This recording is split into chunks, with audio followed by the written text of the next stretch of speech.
First term है आपके पास angle. What is an angle? Angle क्या है? एंगल बेसिकली क्या है आपके पास, जो it is a measure of rotation. ठीक है, एंगल क्या है? It is a measure of rotation. It is a measure of rotation. किसकी rotation? Rotation of a ray. Ray किसके about? About its initial point. ठीक है, कोई रे है आपके पास, उसके इनिशियल पॉइंट के अबाउट अगर उस रे को रोटेट करें तो कितनी अमाउंट में वो रोटेट हुई है, उसको मेजर करने के लिए आप जिस भी टर्म का यूज करते हैं वो टर्म आपके पास क्या है? एंगल। ठीक है, यानी कि रोटेशन को आप किस में मेजर करते हैं? एंगल में मेजर करते हैं। ठीक है, suppose this is any ray, A is initial point and this is any ray से एल। ठीक है, ये कोई रे है एल जिसका इनिशियल पॉइंट क्या है आपके पास? ए। ठीक है, इसको मैंने एंटी क्लॉकवाइज डायरेक्शन में रोटेट कर दिया और ये इसकी फाइनल पोजीशन होगी। ये क्या थी? Initial position.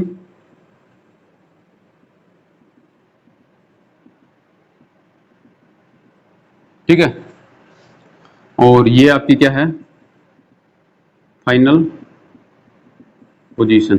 ठीक है, ये है इनिशियल पोजीशन, ये है final position. Anti clockwise direction में इस तरह से इसे रोटेट कर दिया मैंने। ठीक है, तो ये जो रोटेशन, अमाउंट ऑफ रोटेशन हुई है, इसे क्या बोलेंगे?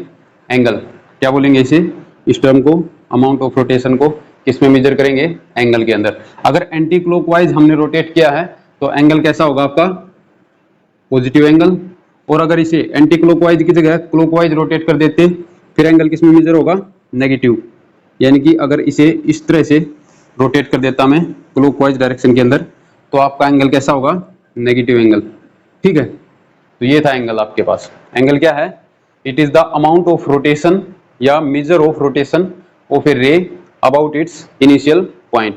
रे क्या होती है? जिसका एक पॉइंट फिक्स हो और एक पॉइंट नॉट फिक्स हो, यानी कि दूसरा पॉइंट आपका कहां जा रहा हो? इन्फिनिटी की तरफ। ठीक है, ये पॉइंट फिक्स कर दिया, ये इन्फिनिटी की तरफ जा रहा है, किसी भी डायरेक्शन में जा सकता है।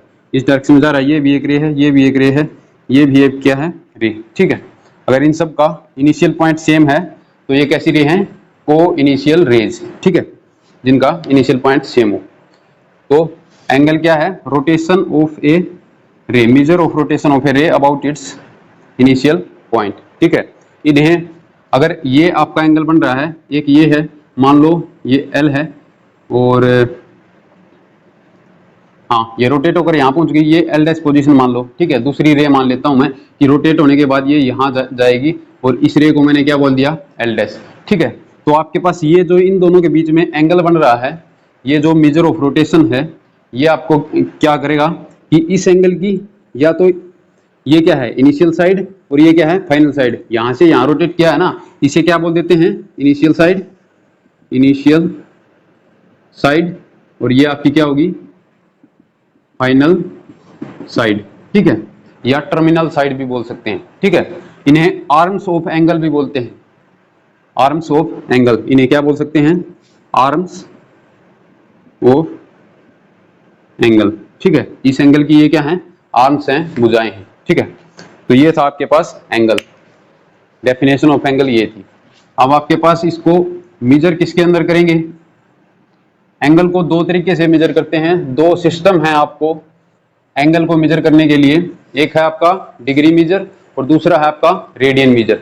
डिग्री मेजर में क्या होता है? ये मान लो आपकी क्या थी?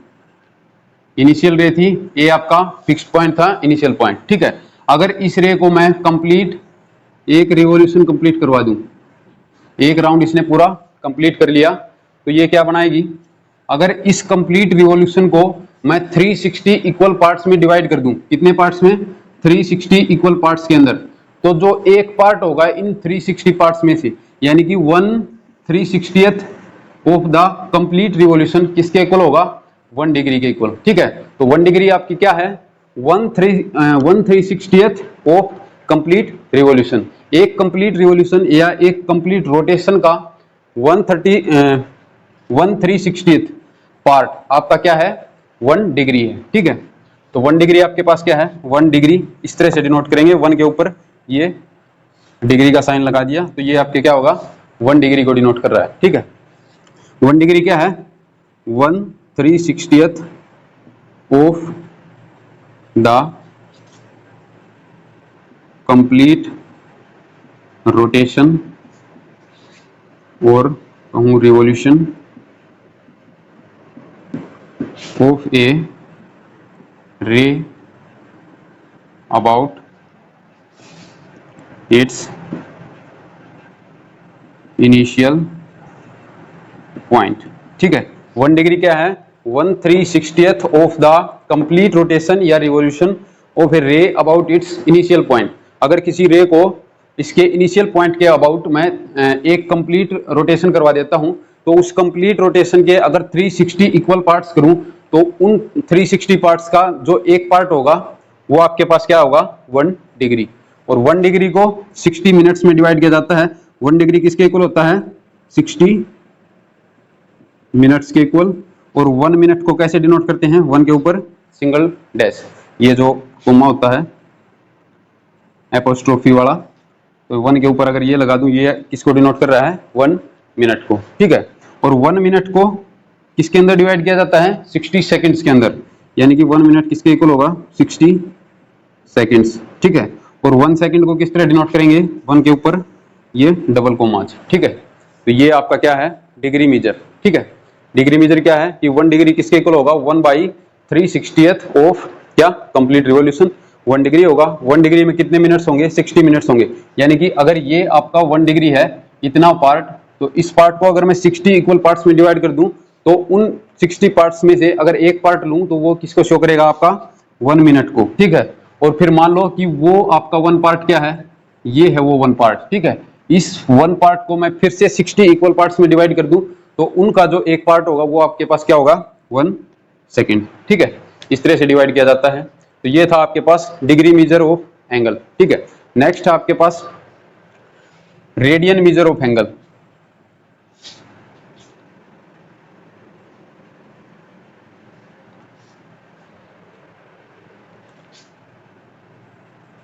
अगर ये एक सर्कल मानूं और इसकी रेडियस क्या मान लूं मैं कि 1 यूनिट इसकी क्या है रेडियस है, ये जो इतना पार्ट है यहां से यहां तक का ये डिस्टेंस ये क्या है 1 यूनिट, यानी कि एक यूनिट रेडियस का अगर सर्कल ड्रा करूं, ठीक है, तो ये क्या होगा अगर इसे एक रे मानूं और ये कंप्लीट रोटेट होकर यहीं पर आ गया, मान लो ये पॉइंट P है, ठीक है, तो ये एक रे की कंप्लीट रोटेशन के जैसा है, ठीक है।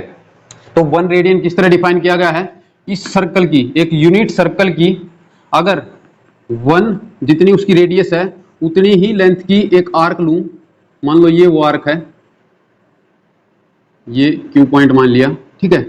तो PQ की जो लेंथ है वो अगर मैं 1 यूनिट ही लूं, ठीक है, तो ये आर्क सेंटर के ऊपर, सेंटर क्या है A, सेंटर के ऊपर जो भी एंगल सबटेंड करेगी वो एंगल क्या होगा आपका 1 रेडियन, ठीक है, 1 रेडियन, ठीक है। 1 रेडियन आपका क्या है 1 radian, 1 radian is the angle subtended by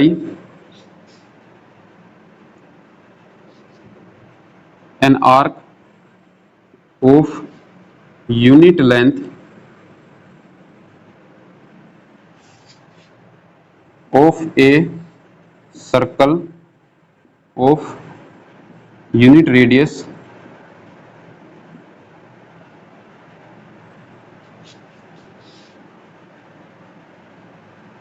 by an arc of unit length of a circle of unit radius at the center of circle, ठीक है।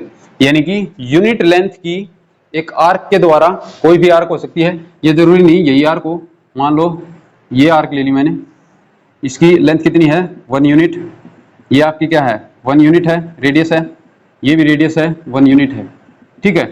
तो 1 यूनिट आर्क की इसकी और इस सर्कल की एक यूनिट सर्कल है, यूनिट सर्कल का मतलब क्या है जिसकी रेडियस 1 हो, ठीक है। तो एक यूनिट सर्कल की अगर कोई 1 यूनिट लेंथ की कोई भी आर्क लूं, वो सेंटर के ऊपर जो भी एंगल सबटेंड करेगी उस एंगल को क्या कहेंगे, 1 रेडियन। ठीक है। अगर जनरल केस लूं, 1 यूनिट सर्कल लेने की बजाय मैं आर लेंथ की रेडियस का एक सर्कल लूं, मान लो ये आर है, ठीक है, ये भी आर है, ठीक है। अगर आर रेडियस का एक सर्कल है तो आपके पास 1 रेडियन किस तरह डिफाइन होगा, तो फिर आपको क्या करना है, जब यूनिट लेंथ का आपका रेडियस थी, यूनिट रेडियस का एक सर्कल था, तो उस केस में आपको आर्क कितनी लेंथ की लेनी थी, जितनी की रेडियस थी उतनी ही लेंथ की आपकी क्या थी, आर्क। यूनिट लेंथ का आपका सर्कल था वो रेडियस थी, और यूनिट ही आपकी क्या थी, 1 यूनिट आर्क की लेंथ थी। ठीक है। अगर आर रेडियस का सर्कल है तो आपको क्या लेना है, आर्क की लेंथ भी क्या लेनी है, आर। ठीक है। तो जनरल केस में इस तरह इसे किस तरह डिफाइन कर सकता हूं, 1 रेडियन को, 1 radian is the angle subtended by an arc of length R, arc of length R of a circle of radius R at the centre of the circle. ठीक है। अगर आर रेडियस का circle है तो arc की length कितनी लेनी है, आर ही लेनी है। ठीक है। और 1 रेडियस का सर्कल है तो आर्क की लेंथ कितनी लेनी है, 1 ही। यानी कि अगर रेडियस के इक्वल लेंथ की कोई भी आर्क सेंटर के ऊपर जो भी एंगल बनाती है वो आपका क्या होता है, 1 रेडियन। ठीक है। अब ये तो हो गया 1 रेडियन। कंप्लीट रिवॉल्यूशन के अंदर आपके पास क्या होगा, अगर ये यूनिट सर्कल है, ठीक है, या आर रेडियस का सर्कल ही ले लो, तो लो, ठीक है, एक बार यूनिट लेते हैं फिर आर के केस में देखते हैं। ये क्या था, 1 रेडियन कब होता है, जब आर्क की लेंथ क्या हो, आर, अगर आर लेंथ का आपकी रेडियस है तो आपकी आर्क की लेंथ क्या होनी चाहिए, आर। हमारे पास क्या है अब, आर यूनिट आपकी रेडियस है और आर ही यूनिट आपका क्या है, आर्क की लेंथ है। तो इस केस में आपके पास किसके इक्वल आ रहा है, ये 1 रेडियन के इक्वल। ठीक है। यानी कि 1 रेडियन किसके इक्वल है, आर बाई आर रेडियन। यानी कि क्या है ये, अगर इस एंगल को थीटा मानूं तो यहां से हमारे पास थीटा किसके इक्वल है, आर बाई आर रेडियन के इक्वल। ठीक है। तो ये आर्क सेंटर के ऊपर क्या एंगल बना रही है वो कैसे पता चल रहा है, 1 रेडियन कब हो रहा है, जब रेडियस के इक्वल ही आर्क लेंथ हो। ठीक है। अगर रेडियस के इक्वल ना हो, कोई भी लेंथ मान लो इसकी लेंथ क्या आ जाए, एल लेंथ हो, तो फिर आपके पास क्या होगा, थीटा की वैल्यू क्या आएगी आपके पास, रेडियन के अंदर ये थीटा कितने रेडियन का होगा, theta is equals to L by R radian. ठीक है। जितनी भी आपकी आर्क की लेंथ है डिवाइड बाई आपको क्या करना है, रेडियस ऑफ द सर्कल। ठीक है। वो आपके पास क्या आएगा, radian measure of angle subtended by that arc eight the centre of the circle. ठीक है। ये है। अब कंप्लीट रिवॉल्यूशन के अंदर आपकी आर्क लेंथ कितनी होगी, अगर यहां से चलूं और वापस घूम के यहीं आ जाऊं पी के ऊपर, तो आपकी आर्क लेंथ कितनी होगी, जो इस सर्कल की सरकमफेरेंस है। सरकमफेरेंस कितनी होती है सर्कल की, 2 पाई आर। ठीक है। अगर आर रेडियस का सर्कल है तो सरकमफेरेंस कितनी होगी, 2 पाई आर। यानी कि आर्क की लेंथ क्या होगी कंप्लीट रोटेशन के अंदर, 2 पाई आर। ठीक है। और अगर कंप्लीट रोटेशन में मैं एंगल पता करना चाहूं कि क्या एंगल बनेगा सेंटर के ऊपर, भाई अगर कंप्लीट रोटेशन लूं, या फिर इसे एक कंप्लीट आर्क हो जाएगी फिर सर्कल की। ठीक है। तो कंप्लीट आर्क के द्वारा आपके पास सेंटर के ऊपर क्या एंगल बनेगा, length of arc, length of arc के पास क्या आई है, 2 पाई आर, डिवाइड बाई क्या करते हैं, रेडियस। यानी कि आर से अगर डिवाइड कर दूं तो आर से आर कैंसिल, तो कंप्लीट जो रोटेशन होगा या कंप्लीट रिवॉल्यूशन होगा उसके अंदर आपके पास कितना एंगल बनेगा सेंटर के ऊपर, 2 पाई। ठीक है। 2 पाई एंगल बनेगा, ये आपका कंप्लीट एंगल हो तो। ठीक है। अगर हाफ एंगल बात करें कि ये एक अगर डायमीटर ले लूं, ठीक है, तो ये इससे ऊपर कितना एंगल बनेगा, इस लेंथ से कितना एंगल बनेगा, ये कितनी होगी, टोटल 2 पाई आर है, इसका आप कर दिया, यानी कि ये क्या होगा, पाई आर लेंथ, और डिवाइड बाई क्या करते हैं, रेडियस से आर, आर से आर कैंसिल, ये क्या हो गया, पाई। यानी कि जो सेमी सर्कल में एंगल बनेगा वो क्या होगा आपके पास, पाई। ठीक है। और कंप्लीट सर्कल पे एंगल क्या बनेगा आपके पास, 2 पाई। ठीक है। तो जब हमने डिग्री मेजर किया तो उसके अंदर क्या देखा था, अगर कंप्लीट रिवॉल्यूशन लूं तो उसको कितने पार्ट्स में डिवाइड किया था, 360 इक्वल पार्ट्स के अंदर, और एक पार्ट को क्या बोला था, डिग्री। यानी कि 360 पार्ट्स को क्या बोलेंगे फिर, अगर कंबाइन कर दूं सबको, 360 डिग्री। ठीक है। और यहां पर कंप्लीट रिवॉल्यूशन में कितने रेडियन हो रहे हैं, 2 पाई रेडियन। ठीक है। कंप्लीट रिवॉल्यूशन में कितने आ रहे हैं, 2 पाई रेडियन। ठीक है। तो अगर रेडियन मेजर में और डिग्री मेजर में दोनों में एक रिलेशन फाइंड आउट करना चाहें तो क्या रिलेशन होगा आपके पास,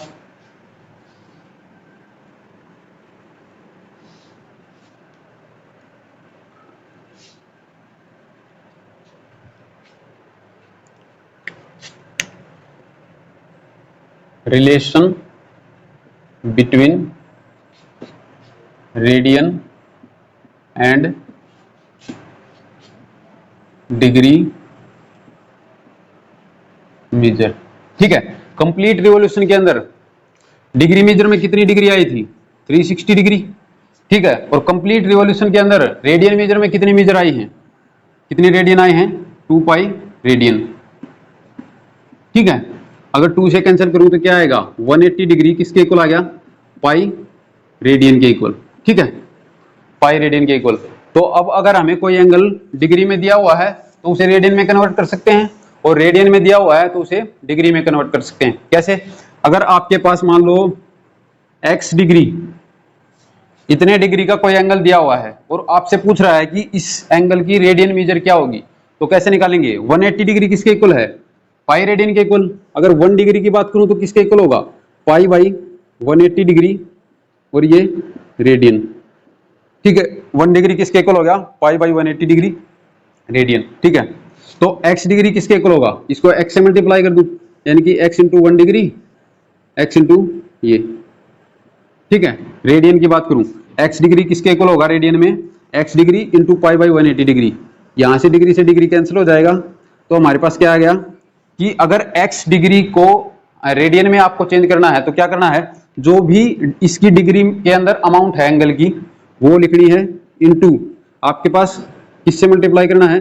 पाई बाई 180 से मल्टीप्लाई करना है, और ये किस में आ जाएगा? आपका रेडियन में आ जाएगा। ठीक है, अगर डिग्री मेजर दिया हुआ है तो रेडियन मेजर में कन्वर्ट करने के लिए क्या करना है? उसकी जो भी एंगल दिया हुआ है आपका डिग्री के अंदर, उसकी मल्टीप्लाई किससे करनी है? पाई बाई 180 से। पाई बाई 180 से मल्टीप्लाई करते ही आपका क्या आ जाएगा? रेडियन के अंदर कन्वर्ट होकर आ जाएगा। अगर रेडियन में दिया हुआ है, मान लो x रेडियन दिया हुआ है आपको, ठीक है, कोई एंगल है x रेडियन दिया हुआ है और ये पूछ रहा है कि इसकी डिग्री मेजर क्या होगी, कोरस्पॉन्डिंग डिग्री मेजर क्या होगी। ठीक है, यहां से देखो पाई रेडियन किसके इक्वल है? 180 डिग्री के इक्वल। तो यहां से अगर दिस इंप्लाइज दैट 1 रेडियन किसके इक्वल होगा? 180 डिग्री डिवाइड बाई पाई के। पाई को इस साइड ले जाऊं तो यहाँ क्या बचेगा? सिर्फ 1 रेडियन। ठीक है, तो 1 रेडियन किसके इक्वल हो गया? 180 डिग्री डिवाइड बाई पाई के। ठीक है, और हमसे क्या पूछा है? x रेडियन किसके इक्वल होगा? दोनों साइड अगर x से मल्टीप्लाई कर दूं तो यहाँ पर क्या आ जाएगा? x रेडियन किसके इक्वल आ गया? x into 180 degree by pi, यानी कि इतनी डिग्री हो जाएगा। ठीक है, तो x रेडियन किसके इक्वल होगा? आपको क्या करना है? x into 180 divide by pi degree. ठीक है, ये आपका किस में कन्वर्ट हो जाएगा? डिग्री के अंदर कन्वर्ट हो जाएगा। अगर आपको रेडियन में दिया हुआ है, रेडियन में दिया है, डिग्री में करना है तो 180 बाई पाई से मल्टीप्लाई करना है, और अगर डिग्री में दिया है रेडियन में कन्वर्ट करना है तो पाई बाई 180 से मल्टीप्लाई करना है।